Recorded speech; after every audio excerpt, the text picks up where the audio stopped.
হাতে হাতে play card লৈ এজাক পুৰুষ মহিলা এয়া কোনো প্ৰতিবাদী কণ্ঠ নহয়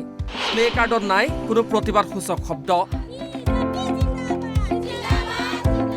সকলোৰে মুখত মাত্ৰ বিজেপি জিন্দাবাদ ধ্বনি নতুন ৰূপত জিলিকি উঠিব চিপাঝাৰৰ ঐতিহাসিক খতৰা সত্ৰ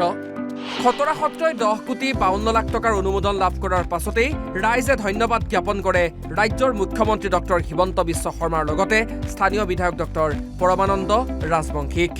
আমাৰ বৰ্তমানৰ যি যশস্বী মুখ্যমন্ত্ৰী হিমন্ত বিশ্ব শৰ্মা ডাঙৰীয়া সকলোৰে আদৰৰ মৰমৰ মামা আমাৰ তেওঁ যি আমাৰ অসমখনক বিকশিত কৰিবৰ কাৰণে যিখিনি তেওঁ অহৰহ মানে প্ৰচেষ্টা কৰিছে তেওঁ ইমান কষ্ট কৰিছে তেওঁ অসমখনক এক মানে বিকশিত অসমৰ ৰূপ দিবৰ কাৰণে ন অসমৰ ৰূপ দিব আৰু ইতিমধ্যে বহুতখিনি আগবাঢ়ি গৈছে সেয়েহে বিজেপি চৰকাৰক ধন্যবাদ দিবলৈ এনেদৰে ওলাই আহিল এই লোকসকল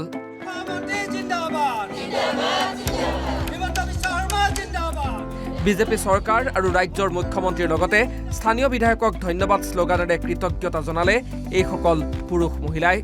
বৰ্তমানৰ চৰকাৰখনে সত্ৰসমূহৰ যি উন্নয়ন ধুনীয়াকৈ সুন্দৰকৈ কৰি আছে তেওঁলোকক আমি সত্ৰবাসী ৰাইজে বা এই অঞ্চলৰ ৰাইজ হিচাপে আমি আশীৰ্বাদ কৰিছোঁ ভৱিষ্যতৰ দিনত আকৌ তেওঁলোকক আমি বিচাৰিছোঁ পৰমানন্দ ৰাজবংশীক বিধায়ক হিচাপে আকৌ আমি এই সত্ৰতে আমি এই অঞ্চলৰ চিপাঝাৰৰ ৰাইজে আমি বিচাৰিছোঁ আৰু মুখ্যমন্ত্ৰীৰ উজ্জ্বল ভৱিষ্যত কামনা কৰিছোঁ চিপাঝাৰৰ পৰা দুলাল হাজৰিকাৰ ৰিপৰ্ট অসম লাইভ 24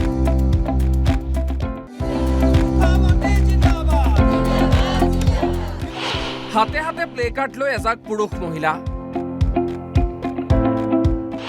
এয়া কোনো প্ৰতিবাদী কণ্ঠ নহয় প্লে কাৰ্ডত নাই কোনো প্ৰতিবাদ সূচক শব্দ সকলোৰে মুখত মাত্ৰ বিজেপি জিন্দাবাদ ধ্বনি নতুন ৰূপত জিলিকি উঠিব চিপাঝাৰৰ ঐতিহাসিক খতৰা সত্ৰ খতৰা সত্ৰই 10 কোটি 52 লাখ টকাৰ অনুমোদন লাভ কৰাৰ পাছতেই ৰাইজে ধন্যবাদ জ্ঞাপন কৰে ৰাজ্যৰ মুখ্যমন্ত্ৰী ডক্টৰ হিমন্ত বিশ্ব শৰ্মাৰ লগতে স্থানীয় বিধায়ক ডক্টৰ পৰমানন্দ ৰাজবংশীক আমাৰ বৰ্তমানৰ যি যশস্বী মুখ্যমন্ত্ৰী হিমন্ত বিশ্ব শৰ্মা ডাঙৰীয়া সকলোৰে আদৰৰ মৰমৰ মামা আমাৰ তেওঁ যি আমাৰ অসমখনক বিকশিত কৰিবৰ কাৰণে যিখিনি তেওঁ অহৰহ মানে প্ৰচেষ্টা কৰিছে তেওঁ ইমান কষ্ট কৰিছে তেওঁ অসমখনক এক মানে বিকশিত অসমৰ ৰূপ দিবৰ কাৰণে ন অসমৰ ৰূপ দিব আৰু ইতিমধ্যে বহুতখিনি আগবাঢ়ি গৈছে সেয়েহে বিজেপি চৰকাৰক ধন্যবাদ দিবলৈ এনেদৰে ওলাই আহিল এই লোকসকল